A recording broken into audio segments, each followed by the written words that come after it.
So hello guys, welcome back on our channel. तो आज हम पढ़ने वाले हैं मार्केटिंग मैनेजमेंट के बारे में। तो आज हम पढ़ेंगे सबसे first question of marketing management. Explain the concept of product diversification and state it advantage in marketing. Also explain briefly different with products diversification strategies. कि अपने सबसे पहले क्या बताना है कि कॉन्सेप्ट ऑफ प्रोडक्ट डाइवर्सिफिकेशन क्या होता है, इसकी एडवांटेजेस क्या क्या है मार्केटिंग में, और प्रोजेक्ट डाइवर्सिफिकेशन स्ट्रेटेजीज किस किस प्रकार के होती है, कौन कौन सी होती है। तो इससे अपन तीनों क्वेश्चन एक साथ करेंगे इसमें। तो सबसे पहले बात कर लेते हैं अपन कॉन्सेप्ट ऑफ प्रोडक्ट डाइवर्सिफिकेशन के बारे में। तो इसमें कह रहा है कि product diversification involves expanding a company's product line और market to increase profitability and reduce risk. जो प्रोडक्ट डाइवर्सिफिकेशन होता है वो कंपनी के प्रोडक्ट लाइन को एक्सपेंड करने के लिए, मार्केट को इंक्रीज करने के लिए, प्रॉफिटेबिलिटी इंक्रीज करने के लिए और रिस्क को रिड्यूस करने के लिए काम में आता है। By introducing new products or variants of existing products, companies can tap into new market segments and meet evolving customer needs। कि नए प्रोडक्ट्स को इंट्रोड्यूस करने से और वेरियस एग्जिस्टिंग प्रोडक्शन जो प्रोडक्ट्स चल रहे हैं उसमें वेरिएशंस करने से कंपनी को क्या मिलता है, न्यू मार्केट का सेगमेंट मिलता है और कस्टमर की नीड्स को फुलफिल कर पाते हैं easily. This strategy helps business stay competitive and resilient in changing market condition। ये जो स्ट्रेटेजी होती है इससे क्या होता है कि वो कॉम्पिटिटिव मार्केट में और रिसाइलेंट मार्केट में, रिसाइलेंट में अपने बिजनेस को हेल्प ग्रो करने में फायदा करती है। जैसे कि अपन आईटीसी की बात करते हैं। आईटी सबसे पहले सिगरेट सेक्टर में थी, वो सिगरेट ही मैन्युफैक्चर कर रही थी, बट अब वो पेपर सेक्टर में भी है, वो होटल सेक्टर में भी है। ठीक है, और उसके अलावा बहुत सारे सेक्टर्स है जिसमें काम करिए। एफएमसीजी में भी सबसे ज्यादा उसका एफएमसीजी का मार्केट है इस टाइम पे। तो उसने क्या कर एसएमसीजी बहुत सारे प्रोडक्ट निकाल रखे हैं, मल्टीपल डाइवर्सिफिकेशन कर रखे हैं उसने हर तरीके की। अगर एक ये सेक्टर नहीं चला तो ये चलेगा, ये भी नहीं चला तो ये चलेगा, ये भी नहीं चला तो ये चलेगा, और ये इसमें भी अगर ये नहीं चला तो ये चलेगा। तो उस वो श्योर है इस चीज के ऊपर कि कोई भी उसका और कुछ चले ना चले, बट कहीं ना कहीं से वो पैसे तो अर्न कर ही लेगी। उसको उस चीज में कोई कॉम्पिटिशन नहीं आएगा कि हमको प्रॉफिटेबिलिटी नहीं, उसके बाद प्रॉफिटेबिलिटी हमेशा रहेगी। नेक्स्ट कह रहा है वो advantages of product diversification marketing, कि प्रोडक्ट डाइवर्सिफिकेशन की मार्केटिंग में फायदा क्या होता है। ये तो रिस्क रिडक्शन हो जाता है। जैसे कि अपने आईटी वाले एग्जांपल में देखा था, अगर अपने पास मल्टीपल प्रोडक्ट्स है, जैसे हम शेयर मार्केट में करते हैं कि शेयर मार्केट में भी सब थंब रूल होता है कि पूरा पैसा जो अगर अपने पास जितनी भी कैपिटल है उस कैपिटल को कभी भी एक साथ एक ही फंड में नहीं लगाना चाहिए, उसको मल्टीपल फंड्स में लगा देना चाहिए। तो वही चीज ये कह रहे हैं कि प्रोडक्ट को डाइवर्सिफाई कर दो तो उससे रिस्क कम हो जाएगी, और इसमें रिस्क कम होगी, उसका प्रॉफिट बढ़ेगा क्योंकि एक शेयर नहीं चलेगा, दो शेयर नहीं चलेगा, कोई ना कोई शेयर तो चलेगा ना, जिससे उसका प्रॉफिट मेंटेन रहेगा। तो डिस्क्रिप्शन में क्या कहता है वो, diversifying products help spread risk across different markets और प्रोडक्ट लाइन। कि जो डाइवर्सिफाई प्रोडक्ट्स होता है उससे उससे क्या होता है कि रिस्क रिस्क रिड्यूस हो जाती है, डिफरेंट मार्केट और प्रोडक्ट लाइन बढ़ जाती है। इससे बेनिफिट क्या कहता है, if one product or market experience is a downturn, other product may still perform well and ensure business stability। वही अपन कह रहे थे कि अगर एक प्रोडक्ट का काम नहीं चल रहा तो उससे हो सकता है, और दूसरा अगर उसका डाउन टर्न है, मार्केट में काम नहीं आ रहा, तो दूसरे प्रोडक्ट उसको अच्छे से परफॉर्म कर सकते हैं और बिजनेस की स्टेबिलिटी को बना सकते हैं। कि मान के चलो पहले अपन को 20,000 का प्रॉफिट हो रहा था, ठीक है, मतलब 20,000 का ना होकर 10,000 का हो जाएगा, 5,000 का हो जाएगा, बट होगा तो सही ना, हम प्रॉफिट में रहेंगे ना कि लॉस में। उसके बाद कह रहा है मार्केट एक्सपेंशन। कि मार्केट एक्सपेंड होता है कि हम पहले एक ही चीज में डील कर रहे थे, मान के चलो कि किसी का है ना, जैसे अपन आईटीसी का एग्जांपल ले तो होटल सेक्टर में है, तो उसके राजपूताना होटल है शायद, ठीक है, वो चल रहे हैं, वो अच्छे से चल रहे हैं, बट वहीं वो एफएमसीजी में आ गया। ठीक है, तो पहले उसने होटल इंडस्ट्री को कर रखा था, टेक ओवर कर रखा था कि जो होटल में जा रहा है सिर्फ वही उसके प्रोडक्ट यूज करे, बट उसको एफएमसीजी वाले मार्केट कस्टमर से जानेंगे। तो उसने क्या करा, एंटरिंग न्यू मार्केट्स और क्रिएटिंग न्यू प्रोडक्ट कैटेगरीज। वो न्यू मार्केट में आया और नई प्रोडक्ट की कैटेगरी कैटेगरी अपना अपना अपने आप को क्रिएट कर लिया। उससे क्या होगा कि मार्केट रीच बढ़ेगी, कि अब जहाँ पे उसको 10% ऑफ पीपल्स जानते थे, अब वहां पे उसको 50% ऑफ पीपल्स जानने लग जाएंगे, एंड कंज्यूमर बेस बढ़ जाएगा, potential leading to their sales and revenue.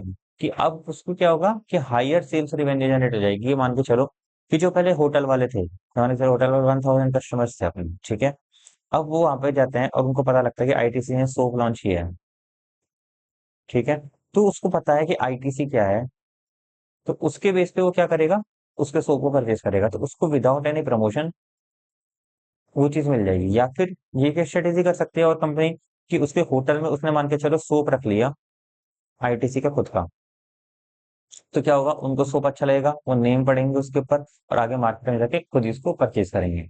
तो इस तरीके से प्रोडक्ट को प्रमोट करने में, न्यू मार्केट, न्यू प्रोडक्ट्स को लॉन्च करने में, मार्केट को लॉन्च करने में उनको इस तरीके से बहुत हेल्प मिलती है।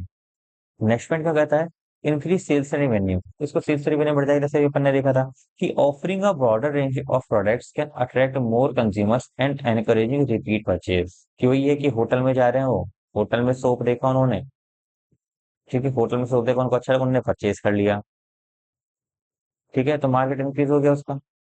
उस तरीके से बेनिफिट क्या रहता है इसका, boost overall sales and enhance revenue streams, उसकी ओवरऑल सेल्स बूस्ट हो गई और रेवेन्यू स्ट्रीम से वो जनरेट हो गया। होता रहता है कॉम्पिटेटिव एडवांटेज, कि differentiating the product portfolio from competitors, कि जब उसके प्रोडक्ट अलग अलग अलग अलग हो जाएंगे तो कॉम्पिटिटर्स एक नहीं रहेंगे, उसके पांच हो जाएंगे, ठीक है। बट पांच में क्या होगा कि सब उसके साथ दबाने की वजह से वो क्या करेंगे, उसके ऊपर कॉन्सेंट्रेट करेंगे, वहीं वो अपने छठा स्टेज खोल सकता है, सातवां खोल सकता है, जिससे कि उसका प्रोडक्ट बढ़ता जाएगा, उसका मार्केट इंक्रीज हो जाएगा और वो जो कॉम्पिटिशन है वो उससे बहुत दूर हो जाएगा। help the company stand out in the market and attract a loyal customer base। और फिर जब उसके पास मल्टीपल ब्रांड्स होंगे, उसके पास मल्टीपल प्रोडक्ट्स होंगे, तो उसके पास रीच आएगी कस्टमर्स की, ठीक है। जैसे कंज्यूमर रीच होगी तो मार्केट में चाहे कितना ही वो खराब कर ले, अगर उसका एक प्रोडक्ट नहीं चला तो दूसरा तो डेफिनेटली चलेगा ही चलेगा, क्योंकि एकदम से दोनों प्रोडक्ट उसके बाद नहीं हो सकते। नेक्स्ट आता है customer loyalty, meeting the diverse customer needs with a variety of products. की मान के चलो आईटीसी जो थी अभी तक सिर्फ सोप मैन्युफैक्चर करेगी, ठीक है। अब उसका दिमाग चला और उसने बिंगो का, उसका जो नया मार्केट था, उसने बिंगो के लेज वगैरह एफएम उसमें फूड सेक्शन में ये लॉन्च कर दिए। अब जो सोप यूज कर रहे थे, ठीक है, अब वो बिंगो भी ऑटोमेटिकली यूज करने लगे, क्योंकि उनको सोप के ऊपर भरोसा है कि उसने उसको अच्छा मार्केट दिया था। वहीं उल्टा कर सकते हैं कि अब उनका बिंगो का चल रहा था, तो बिंगो का चल रहा था, तो मार्केटर्स क्या कर सकते हैं कि बिंगो के नाम पे सोप बेच सकते हैं। तो वाइसा वर्सा चलता रहता है कि एक दूसरे के बेच के दूसरे दूसरे की सेल करते रहता है। उससे क्या होता है, कस्टमर की लॉयल्टी बनी रहती है, कि जो जिसने सोच लिया कि जैसे अगर अपन इलेक्ट्रॉनिक्स में बात करें, इसको आप कस्टमर लॉयल्टी को इलेक्ट्रॉनिक्स में बहुत अच्छे से समझ पाएंगे, कि जो पुराने सैमसंग यूजर्स हैं, ठीक है, उनको चाहे कितनी भी हैंगिंग इशू क्यों ना हो, ठीक है, बट वो आज भी सैमसंग पे स्टिल टिके रहेंगे।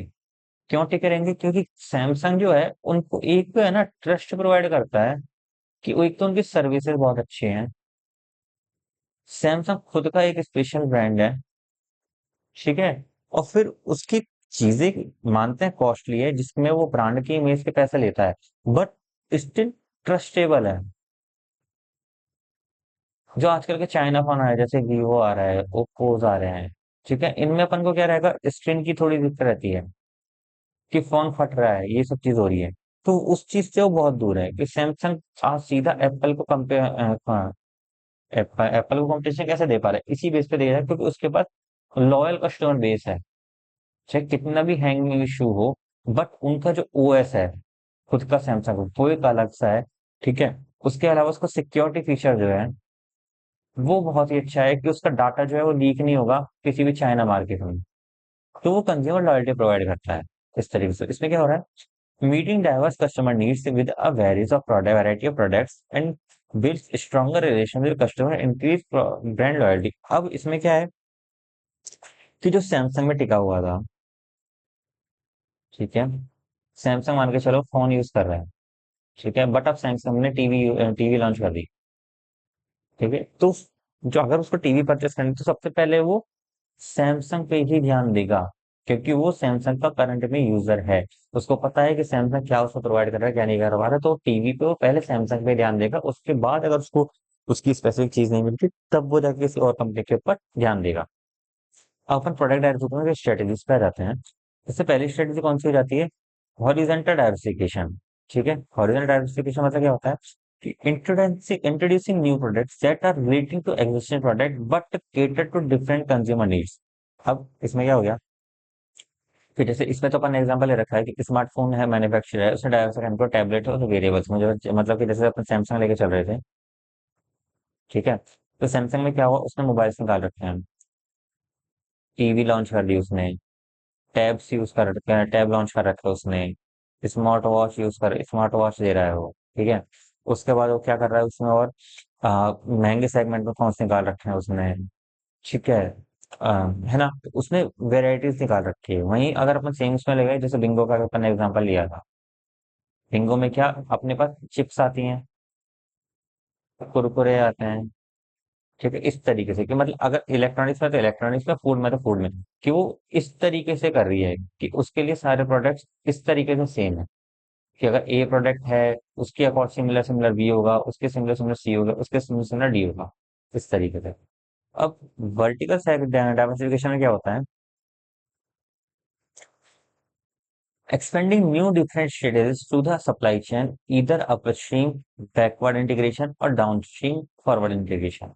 Like, एक सेकेंड, एक clothing brand starting it's on textile production, कि एक क्लोथिंग ब्रांड की मान के चलो रेमंड्स, ठीक है, रेमंड, ठीक है, उसने अपना खुद का टेक्सटाइल का प्रोडक्शन शुरू कर दिया, ठीक है, और ओपनिंग रिटेल स्टोर, और उसने खुद ने अपने स्टोर्स खोल दी। कि मानकर इसने क्या करा कि जैसे जो रेमंड था, इसने इसका है ना क्लोथ मैन्युफैक्चरिंग का काम था, ठीक है, तो इसने खुद ही पहले क्या करता था, परचेज करके बेचता था, ठीक है, अब इसने क्या करा, खुद को बनाना शुरू कर दिया और खुद ही के स्टोर्स खोल दिए। तो ये तो इसकी क्या हो गई, बैकवर्ड इंटीग्रेशन, और ये इसकी हो गई फॉरवर्ड इंटीग्रेशन, इस तरीके से। क्योंकि अगर अपन रियल लाइफ एग्जांपल में देखें, अगर किसी कंपनी का एग्जांपल मुझे माइंड में नहीं आ रहा, अगर आपको आता है तो कमेंट करें, मैं नेक्स्ट एग्जांपल नेक्स्ट वीडियो में उसको जरूर टेकअप करूंगा।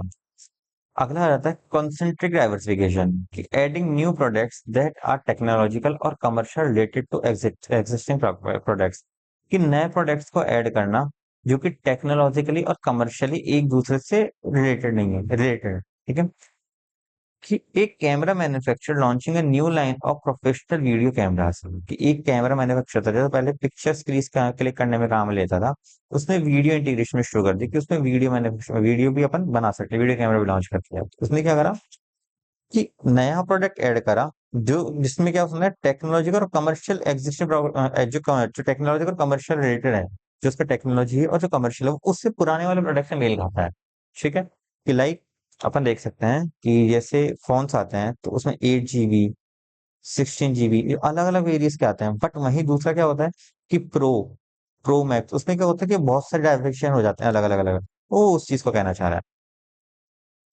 फोर्थ आ गया conglomerate diversification, introducing new products that are unrelated to existing product और मार्केट, कि अपने पास जो प्रोडक्ट चल रहा था ए, ठीक है, कंपनी ने क्या किया, वन प्रोडक्ट लॉन्च कर दिया उसके अलावा, कि कोई आपस में रिलेशन नहीं है कैसा भी। जैसे कि ए food beverage company branching out into electronic industry, जैसे इसमें तो फूड का लगेगा, फूड से अपन सीधे सीधे पहुंचते हैं आईटीसी के ऊपर, ठीक है, आईटीसी ने क्या किया इसमें, वो पहले होटल्स में था, फूड में आ गया, होटल से पहले वो सिगरेट में था, सिगरेट के बाद वो पेपर में आया, पेपर से होटल में गया, होटल से फूड में आया, और फूड के बाद वो एफएमसीजी में आ गया, इस तरीके से, ठीक है। कंक्लूजन क्या आएगा इसका, कि product diversification is a strategic approach to increase a company's market presence, revenue, and resilience against market fluctuations। कि जो प्रोडक्ट डाइवर्सिफिकेशन होता है वो एक स्ट्रेटेजिक अप्रोच होती है कि जो कि कंपनी के मार्केट प्रेजेंस को, रिवेन्यू को, रिलेजेंस को इंक्रीज करती है मार्केट फ्लक्चुएशंस के against, by employing strategy such as horizontal, vertical, concentric, conglomerate diversification, business can explore new opportunities and stay competitive. This approach not only spread risk but also help in meeting the varied needs of customers, thereby fostering growth और long term success. कि अब ये कहना चाह रहा last में कि अगर कंपनी के पास मल्टीपल्स ऑफ प्रोडक्ट्स रहेंगे तो उसके पास कस्टमर रीच रहेगी, कस्टमर रीच रहेगा तो लॉयल्टी बनी रहेगी, लॉयल्टी रीच रहेगी तो उसके पास प्रॉफिट रहेगा, प्रॉफिट रहेगा तो लॉन्ग टर्म ग्रोथ करेगा, ठीक है। तो आई होप आज आपको आज की वीडियो अच्छी लगी हो, आपको ये वीडियो पसंद आई हो, तो मेरे चैनल को लाइक करें, मेरे चैनल को सब्सक्राइब करें, वीडियो को लाइक करें और अपने फ्रेंड्स के साथ शेयर करें। Thank you so much guys.